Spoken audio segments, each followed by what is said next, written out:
IELTS 17, published by Cambridge University Press and Assessment 2022.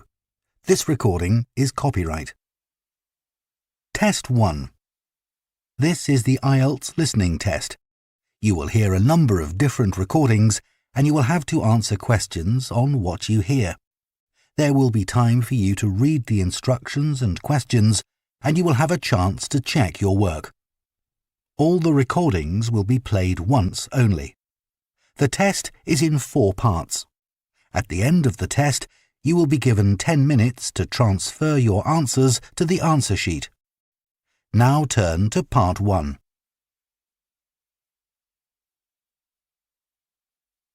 Part 1.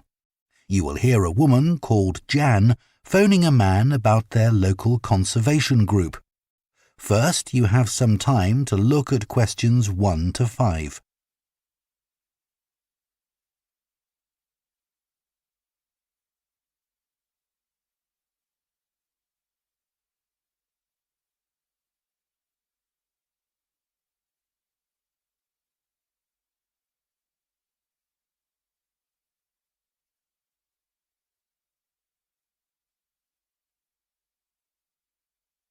Now listen carefully and answer questions 1 to 5. Hello? Oh, hello. My name's Jan. Are you the right person to talk to about the Buckworth Conservation Group? Yes, I'm Peter. I'm the secretary. Good. I've just moved to this area and I'm interested in getting involved. I was in a similar group where I used to live. Could you tell me something about your activities, please? Of course. Well, we have a mixture of regular activities and special events. One of the regular ones is trying to keep the beach free of litter. A few of us spend a couple of hours a month on it, and it's awful how much there is to clear. I wish people would be more responsible and take it home with them. I totally agree.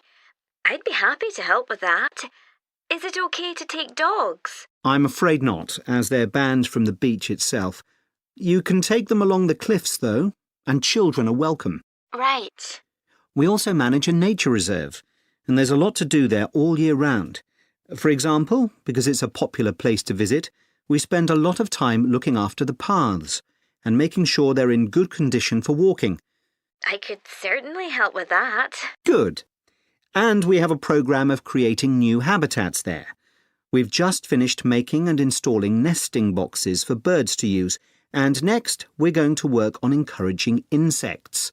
They're important for the biodiversity of the reserve. They certainly are. Oh, and we're also running a project to identify the different species of butterflies that visit the reserve. You might be interested in taking part in that. Sure. I was involved in something similar where I used to live, counting all the species of moths. I'd enjoy that. Another job we're doing at the reserve is replacing the wall on the southern side, between the parking area and our woodshed. It was badly damaged in a storm last month. OK. Before you hear the rest of the conversation, you have some time to look at questions 6 to 10.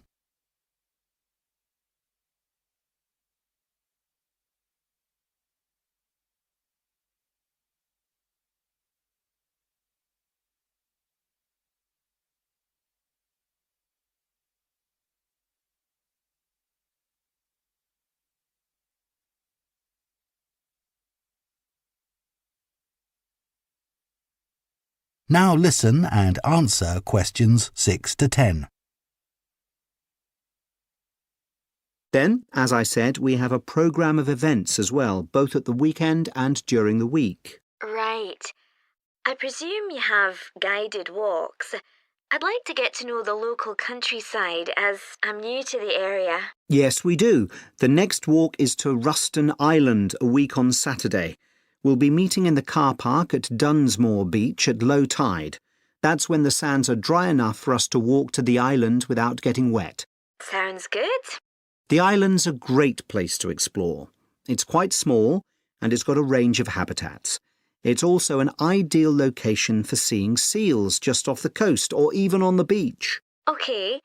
And is there anything we should bring? Like a picnic, for instance? Yes, do bring one, as it's a full-day walk.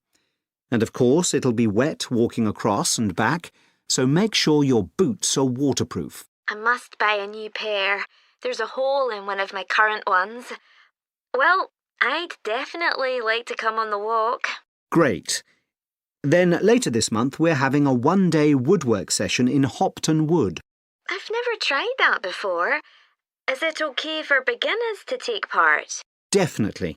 There'll be a couple of experts leading the session, and we keep the number of participants down, so you'll get as much help as you need.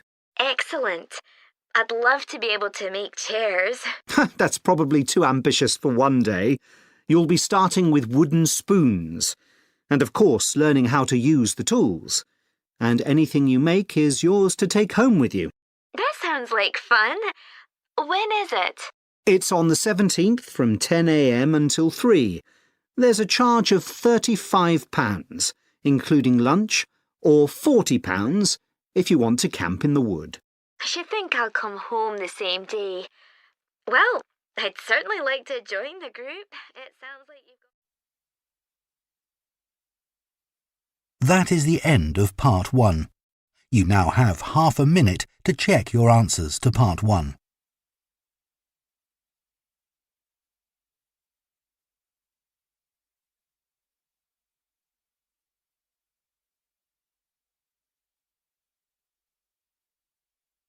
Part 2.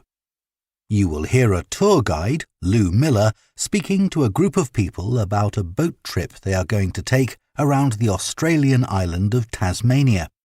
First, you have some time to look at questions 11 to 14.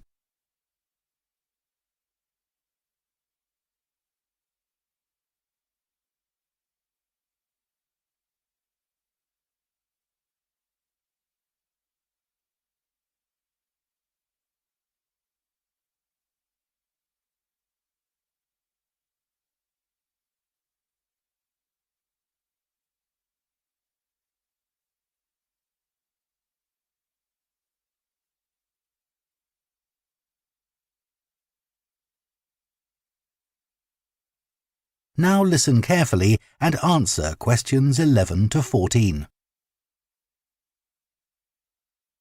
So, hello everyone. My name's Lou Miller and I'm going to be your tour guide today as we take this fantastic boat trip around the Tasmanian coast.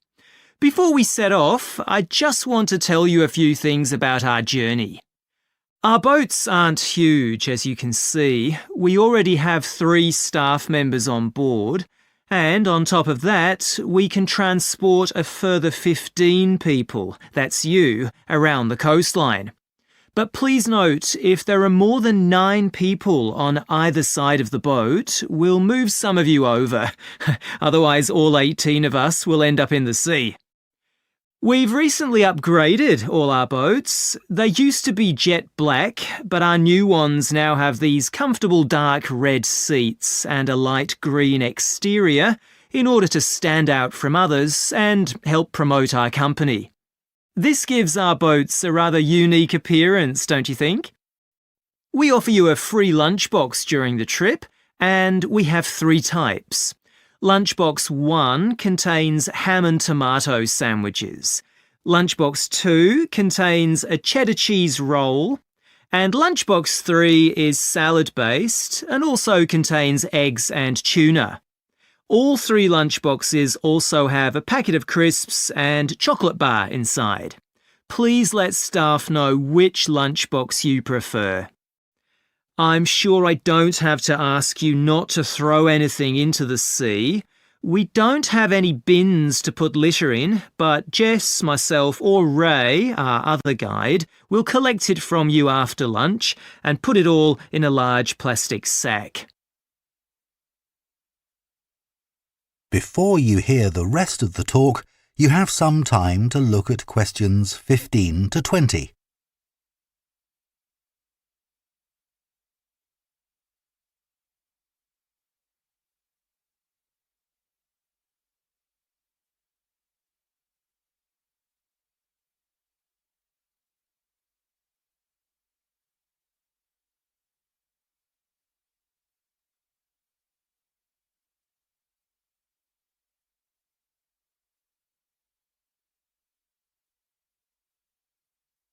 Now listen and answer questions 15 to 20. The engine on the boat makes quite a lot of noise, so before we head off, let me tell you a few things about what you're going to see. This area is famous for its ancient lighthouse, which you'll see from the boat as we turn past the first little island. It was built in 1838 to protect sailors, as a number of shipwrecks had led to significant loss of life. The construction itself was complicated, as some of the original drawings kept by the local council show. It sits right on top of the cliffs in a very isolated spot. In the 19th century, there were many jobs there, such as polishing the brass lamps, chopping firewood, and cleaning windows that kept lighthouse keepers busy.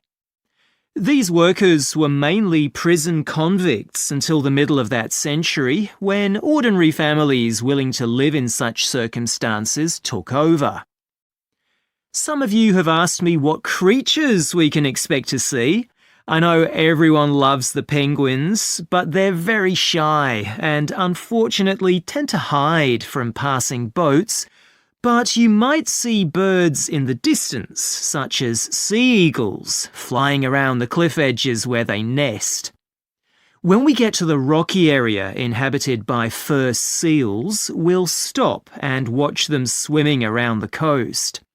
They're inquisitive creatures, so don't be surprised if one pops up right in front of you. Their predators, orca whales, hunt along the coastline too, but spotting one of these is rare. Dolphins, on the other hand, can sometimes approach on their own or in groups as they ride the waves beside us. Lastly, I want to mention the caves. Tasmania is famous for its caves, and the ones we'll pass by are so amazing that people are lost for words when they see them. They can only be approached by sea, but if you feel that you want to see more than we're able to show you, then you can take a kayak into the area on another day, and one of our staff will give you more information on that. What we'll do is to go through a narrow channel past some incredible rock formations, and from there we'll be able to see the openings to the caves, and at that point we'll talk to you about what lies beyond. That is the end of Part 2. You now have half a minute to check your answers to Part 2.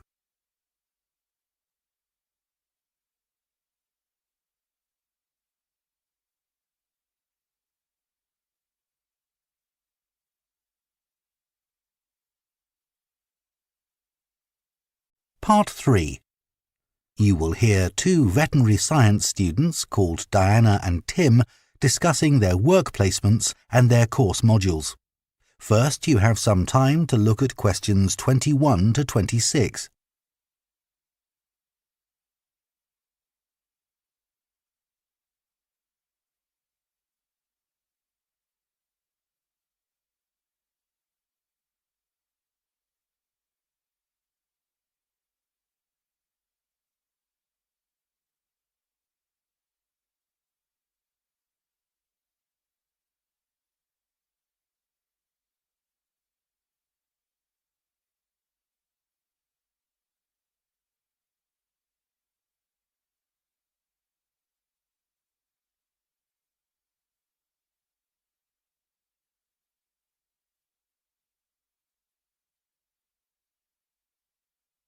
Now listen carefully and answer questions 21 to 26.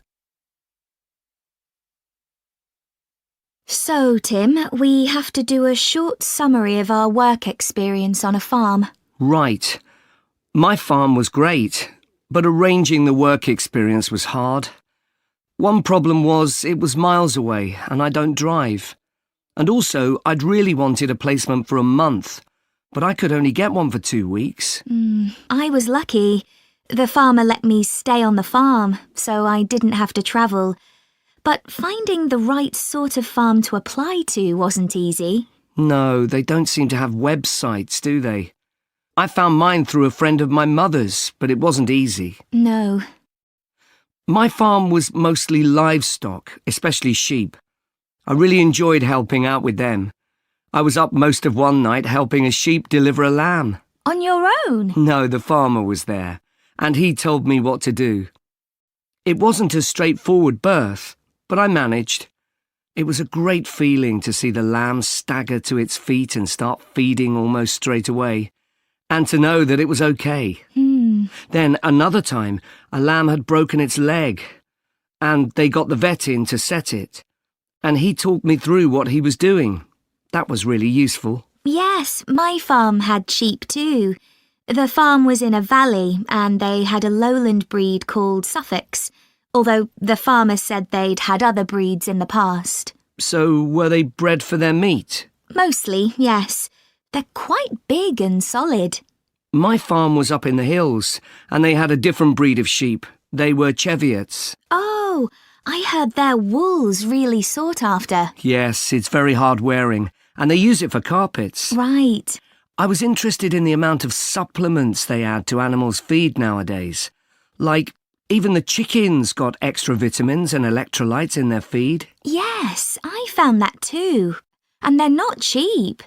But my farmer said some are overpriced for what they are, and he didn't give them as a matter of routine, just at times when the chickens seemed to particularly require them. Yes, mine said the same.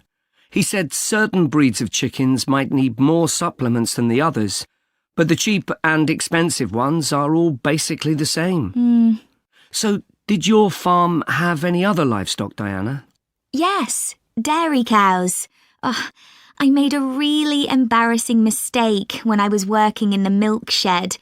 Some cows had been treated with antibiotics, so their milk wasn't suitable for human consumption, and it had to be put in a separate container. But I got mixed up, and I poured some milk from the wrong cow in with the milk for humans, so the whole lot had to be thrown away. The farmer wasn't too happy with me. I asked my farmer how much he depended on the vet to deal with health problems. I'd read reports that the livestock's health is being affected as farmers are under pressure to increase production. Well, he didn't agree with that, but he said that actually some of the stuff the vets do, like minor operations, he'd be quite capable of doing himself. Yeah, my farmer said the same, but he reckons vet skills are still needed. Before you hear the rest of the conversation, you have some time to look at questions 27 to 30.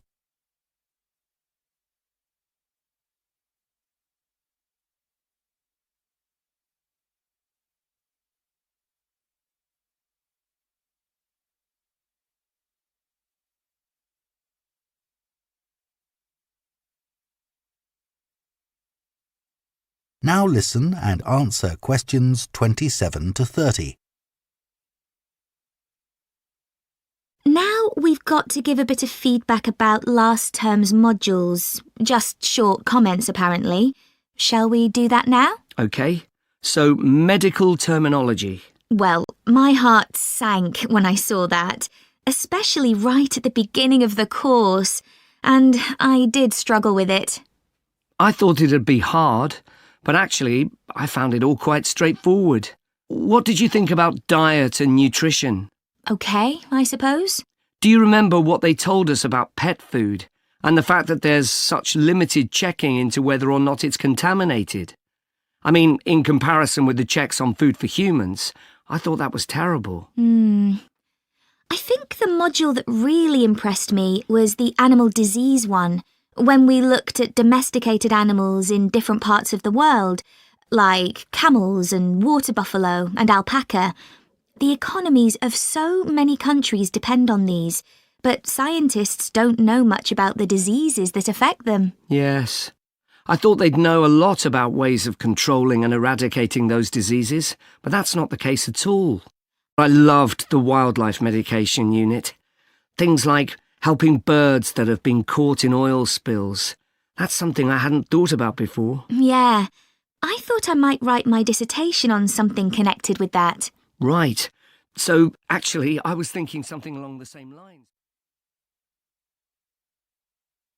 That is the end of Part 3. You now have half a minute to check your answers to Part 3.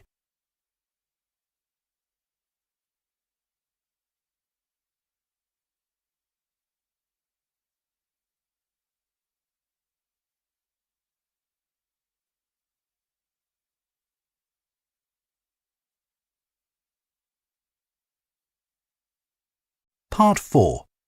You will hear an anthropology student giving a presentation on spiral path designs known as labyrinths. First, you have some time to look at questions 31 to 40.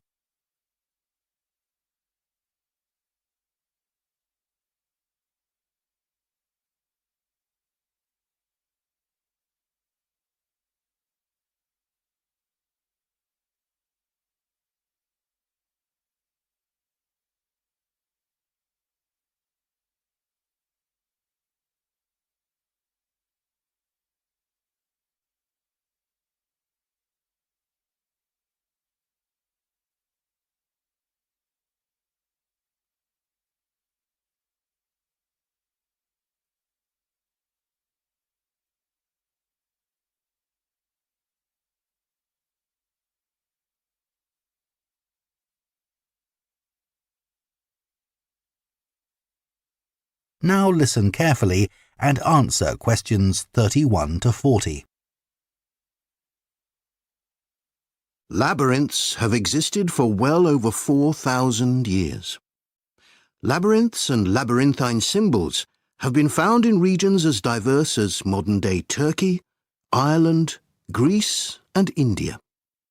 There are various designs of labyrinth, but what they all have in common is a winding spiral path which leads to a central area. There is one starting point at the entrance, and the goal is to reach the central area. Finding your way through a labyrinth involves many twists and turns, but it's not possible to get lost, as there is only one single path. In modern times, the word labyrinth has taken on a different meaning, and is often used as a synonym for a maze. A maze is quite different, as it is a kind of puzzle with an intricate network of paths. Mazes became fashionable in the 15th and 16th centuries in Europe and can still be found in the gardens of great houses and palaces. The paths are usually surrounded by thick, high hedges so that it's not possible to see over them. Entering a maze usually involves getting lost a few times before using logic to work out the pattern and find your way to the centre, and then out again. There are lots of dead ends and paths which lead you back to where you started. The word maze is believed to come from a Scandinavian word for a state of confusion. This is where the word amazing comes from. Labyrinths, on the other hand, have a very different function.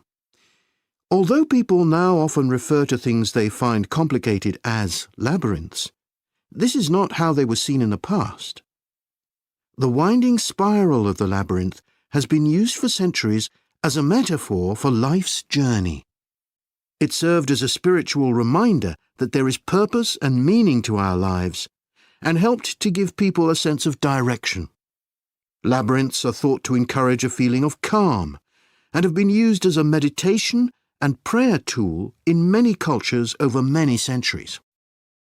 The earliest examples of the labyrinth spiral pattern have been found carved into stone, from Sardinia to Scandinavia, from Arizona to India to Africa. In Europe, these spiral carvings date from the late Bronze Age. The Native American Pima tribe wove baskets with a circular labyrinth design that depicted their own cosmology. In ancient Greece, the labyrinth spiral was used on coins around 4,000 years ago. Labyrinths made of mosaics were commonly found in bathhouses, villas and tombs throughout the Roman Empire. In northern Europe, there were actual physical labyrinths designed for walking on. These were cut into the turf or grass, usually in a circular pattern. The origin of these walking labyrinths remains unclear, but they were probably used for fertility rites, which may date back thousands of years. 11 examples of turf labyrinths survive today, including the largest one at Saffron Walden, England, which used to have a large tree in the middle of it.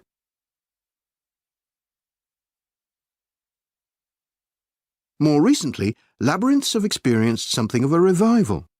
Some believe that walking a labyrinth promotes healing and mindfulness, and there are those who believe in its emotional and physical benefits, which include slower breathing and a restored sense of balance and perspective. This idea has become so popular that labyrinths have been laid into the floors of spas, wellness centres, and even prisons in recent years. A pamphlet at Colorado Children's Hospital informs patients that walking a labyrinth can often calm people in the midst of a crisis. And apparently, it's not only patients who benefit. Many visitors find walking a labyrinth less stressful than sitting in a corridor or waiting room. Some doctors even walk the labyrinth during their breaks. In some hospitals, patients who can't walk can have a paper finger labyrinth brought to their bed. The science behind the theory is a little sketchy, but there are dozens of small-scale studies which support claims about the benefits of labyrinths. For example, one study found that walking a labyrinth provided short-term calming, relaxation and relief from anxiety for Alzheimer's patients. So what is it about labyrinths that makes their appeal so universal?